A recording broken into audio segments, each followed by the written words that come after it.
Oke, kamu pernah nggak nonton video seseorang yang sebenarnya bagus, tapi karena kamu nggak srek sama orangnya, isi videonya jadi lewat begitu aja. Kamu nggak suka dengan videonya. Kita tentu sangat bersyukur Indonesia dianugerahi sumber daya alam yang luar biasa. Hilirisasi bisa dilakukan di sektor lain, pertanian, kelautan, perkebunan, bahkan digital. Contoh sederhananya, harga teh saat masih berbentuk daun basah akan jauh berbeda dengan teh yang sudah dikeringkan, dipacking, dan sudah diolah menjadi teh dengan aroma tertentu. Oke, apa kabar kalian semua? Netizen yang terhormat, kali ini saya nggak bahas pertanian dulu, izin kita bahas Wapres Gibran yang akhir-akhir ini upload video di YouTube. Bahas soal hilirisasi dan masa depan anak muda. Isinya sebenarnya cukup penting jika direalisasikan. Tapi sayangnya banyak yang nggak fokus ke pesannya, tapi di kolom komentar malah fokus ke masa lalu dan proses politik Wapres Gibran yang bikin netizen sepertinya belum bisa move on. Tenang saja Pak Prabowo. Tenang saja Pak. Saya sudah ada di sini. Yang saya bahas di video ini bukan cuma soal Wapres Gibran, tapi lebih besar lagi tentang bagaimana kepercayaan rakyat ke pemerintah hari ini sudah mulai keropos. Apakah masyarakat nggak cuma butuh pemimpin yang pinter ngomong, tapi juga pemimpin yang terasa dekat dan tulus? Kalian yang hidup di era digital pasti ngerti, sekarang cara penyampaian pesan jauh lebih penting dari sekedar isi pesan itu sendiri. Kalau komunikasinya nggak nyambung, niat baik pun bisa salah paham. Jadi sebenarnya siapa yang salah? Pemerintahnya, rakyatnya, atau cara komunikasinya, guys?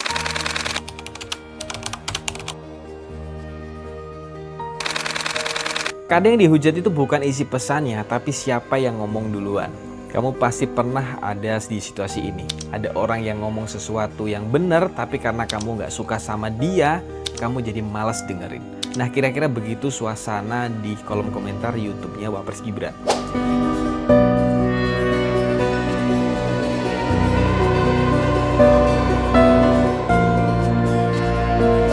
Isi videonya sebenarnya cukup menarik. Dia bahas soal hilirisasi, masa depan industri Indonesia, dan peluang buat anak-anak muda. Tapi anehnya respon yang muncul malah kebanyakan sindiran, sinisme, bahkan ejekan, guys. Apa yang bikin orang bereaksi seperti itu? Ini pertanyaannya. Salah satunya karena publik belum selesai dengan pertanyaan soal dari mana Gibran bisa tiba-tiba jadi wakil presiden. Calon Presiden Prabowo Subianto resmi memilih putra sulung Presiden Joko Widodo Gibran Rakabuming Raka sebagai cawapresnya di Pilpres 2024. Tenang saja Pak Prabowo.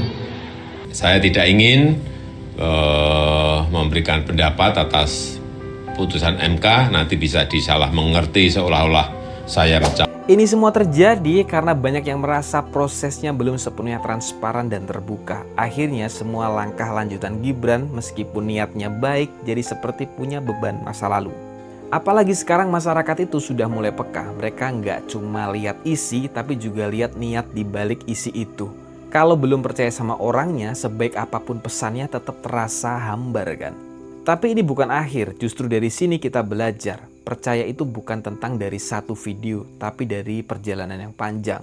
Kalau Wapres Gibran mau diterima masyarakat, dia harus siap konsisten, turun langsung dan ngomong dengan bahasa yang nyambung dengan apa yang dirasakan rakyat, guys. Karena sebenarnya rakyat itu nggak butuh yang sempurna, tapi butuh yang jujur, guys. Kamu setuju nggak?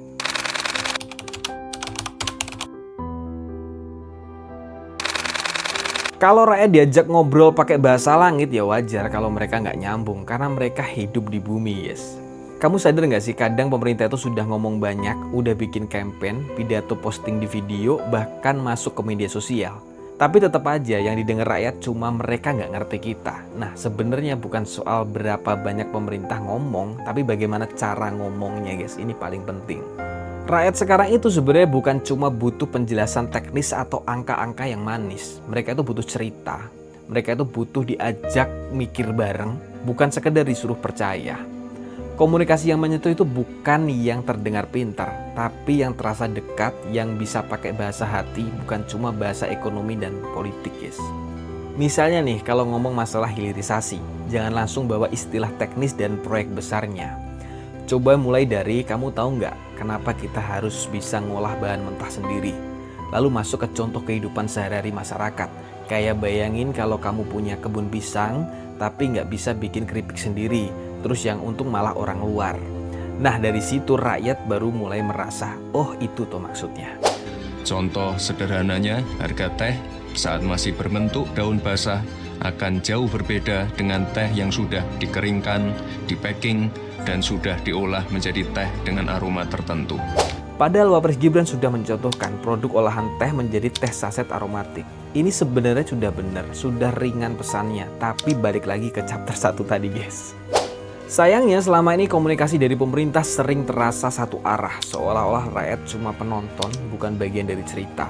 Padahal justru kalau rakyat diajak diskusi, dikasih ruang tanya, bahkan diberi kesempatan mengkritik, itu bisa jadi cara membangun rasa percaya. Gak semua hal bisa dijelaskan lewat teks panjang atau video dengan editan yang keren, kadang cuma dengan hadir ke tengah-tengah mereka, duduk bareng dan bilang, "Kamu gimana kabar hari ini?" Itu aja udah bisa jadi awal komunikasi yang sesungguhnya. Karena rakyat bukan robot, mereka nggak butuh data dulu, mereka tuh butuh didengarkan dulu. Kamu ngerasa gitu nggak sih jadi rakyat?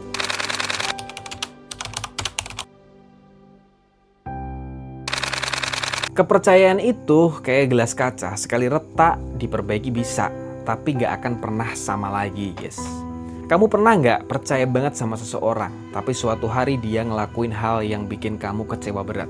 Sejak itu, apapun yang dia katakan atau dia lakukan, kamu jadi curiga terus. Nah, itulah yang lagi dirasain sebagian rakyat Indonesia ke pemerintahnya hari ini. Masalahnya bukan cuma karena satu orang atau satu peristiwa, tapi karena bertahun-tahun rakyat sudah terlalu sering dikecewakan. Mulai dari janji manis kampanye yang gak ditepati, proyek besar yang gak dirasakan dampaknya, sampai berita-berita tentang korupsi yang bikin geleng-geleng kepala guys. Bahkan baru-baru ini beberapa kasus korupsi besar yang melibatkan pejabat tinggi kembali mencuat guys.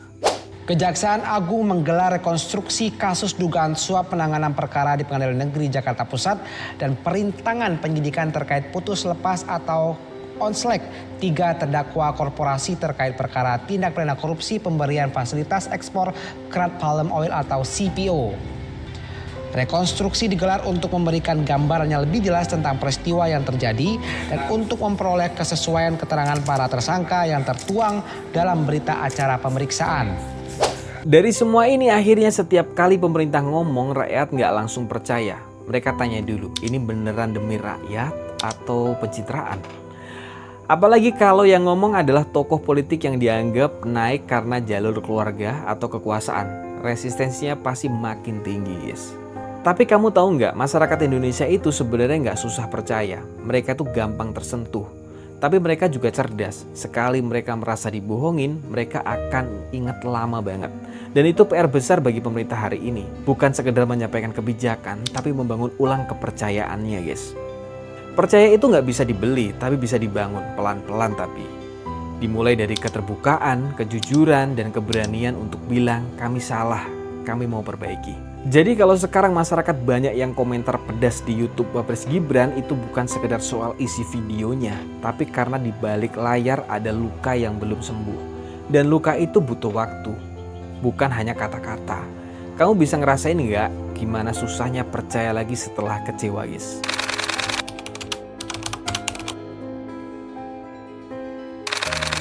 Kadang harapan itu datang bukan dari yang sempurna, tapi dari yang berani mencoba dengan cara yang berbeda guys. Kamu mungkin termasuk orang yang skeptis dan itu nggak salah. Tapi pernah nggak kamu merasa justru dari orang yang paling kamu ragukan bisa muncul hal yang mengejutkan? Wapres Gibran Raka Buming Raka memang bukan tokoh politik senior, bahkan banyak yang bilang dia masih hijau. Tapi kalau menurut pandangan saya nih, justru dari sisi itu letak harapannya. Karena belum terlalu terikat banyak kepentingan dan belum terlalu lelah dengan sistem, dan yang paling penting dia masih muda guys.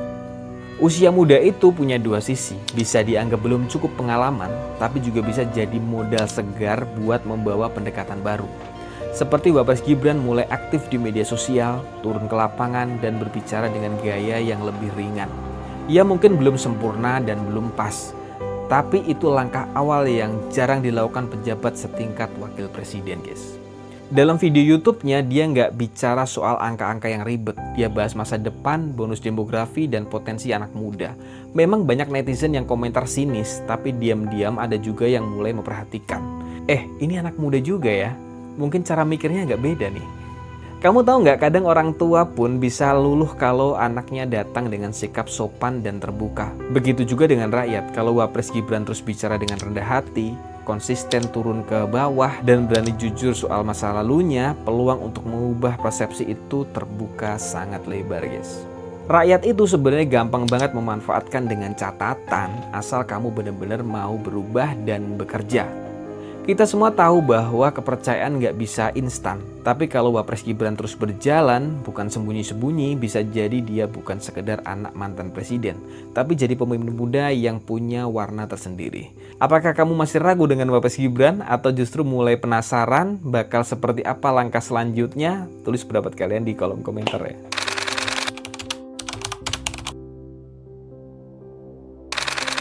Gak ada masa depan yang pasti, tapi harapan itu selalu hidup selama masih ada yang mau percaya dan berbuat.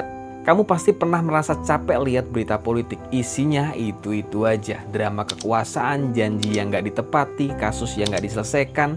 Tapi dibalik semua itu, pernah gak kamu tanya ke dirimu sendiri, kalau aku gak punya harapan lagi ke negeri ini, terus siapa yang bakal berharap, guys? Kamu mungkin udah jenuh, udah kecewa, bahkan marah banget, tapi hidup di negara ini bukan kayak nonton film yang bisa kamu matiin kalau bosen. Ini tanah kita, ini rumah kita, dan kamu, aku, kita semua bagian dari cerita yang lagi ditulis setiap hari, guys. Wapres Gibran dengan segala pro kontranya sudah ada di posisi yang strategis, mau kita suka atau tidak suka. Dia akan ikut menentukan arah kebijakan bangsa. Maka yang bisa kita lakukan bukan cuma mengkritik, tapi juga menjaga agar kritik itu punya arah. Supaya pemerintah nggak cuma dengerin yang keras suaranya, tapi juga yang jernih pikirannya, guys. Harapan saya ke depan bukan soal satu orang, tapi soal sistem yang harus terus diperbaiki. Kita perlu pemimpin yang berani transparan. Kita butuh pemuda yang gak cuma pinter bikin konten, tapi juga berani terjun ke persoalan nyata. Dan kita sendiri harus berani jujur bahwa perubahan gak bisa dikasih, tapi harus diperjuangkan bareng-bareng, guys. Mungkin kamu gak langsung percaya sama Wapres Gibran. Itu wajar, tapi beri dia ruang untuk membuktikan. Jangan biarkan harapan itu kamu kubur karena pengalaman masa lalunya. Karena siapa tahu di masa depan bangsa ini justru ditentukan oleh keberanian kita untuk memulai dari awal lagi, guys. Jadi harapan ke depan kamu juga bagian dari jawaban siapa untuk jadi bagaimana dari cerita baru Indonesia, guys. Kadang pemimpin bukan yang paling hebat, tapi yang paling mau belajar dan mendengar. Kamu boleh ragu, kamu boleh mengkritik, itu hak kamu sebagai warga. Tapi jangan pernah lelah untuk berharap. Karena bangsa ini butuh suara jujur seperti kamu. Bukan cuma untuk menilai, tapi juga untuk mengarahkan. Wapres Gibran mungkin bukan jawaban akhir, tapi dia bisa jadi awal dari gaya kepemimpinan baru. Lebih dekat, lebih terbuka, dan lebih mudah. Yuk kawal bareng-bareng, karena perubahan gak datang dari satu orang, tapi dari kita semua yang memilih untuk peduli, guys. Oke, jika kalian suka dengan konten-konten seperti ini, jangan lupa di subscribe dan diklik tombol loncengnya untuk pemberitahuan video terbaru kami. Dan jangan lupa diklik tombol like-nya. Terima kasih telah menonton, semoga bermanfaat buat kalian.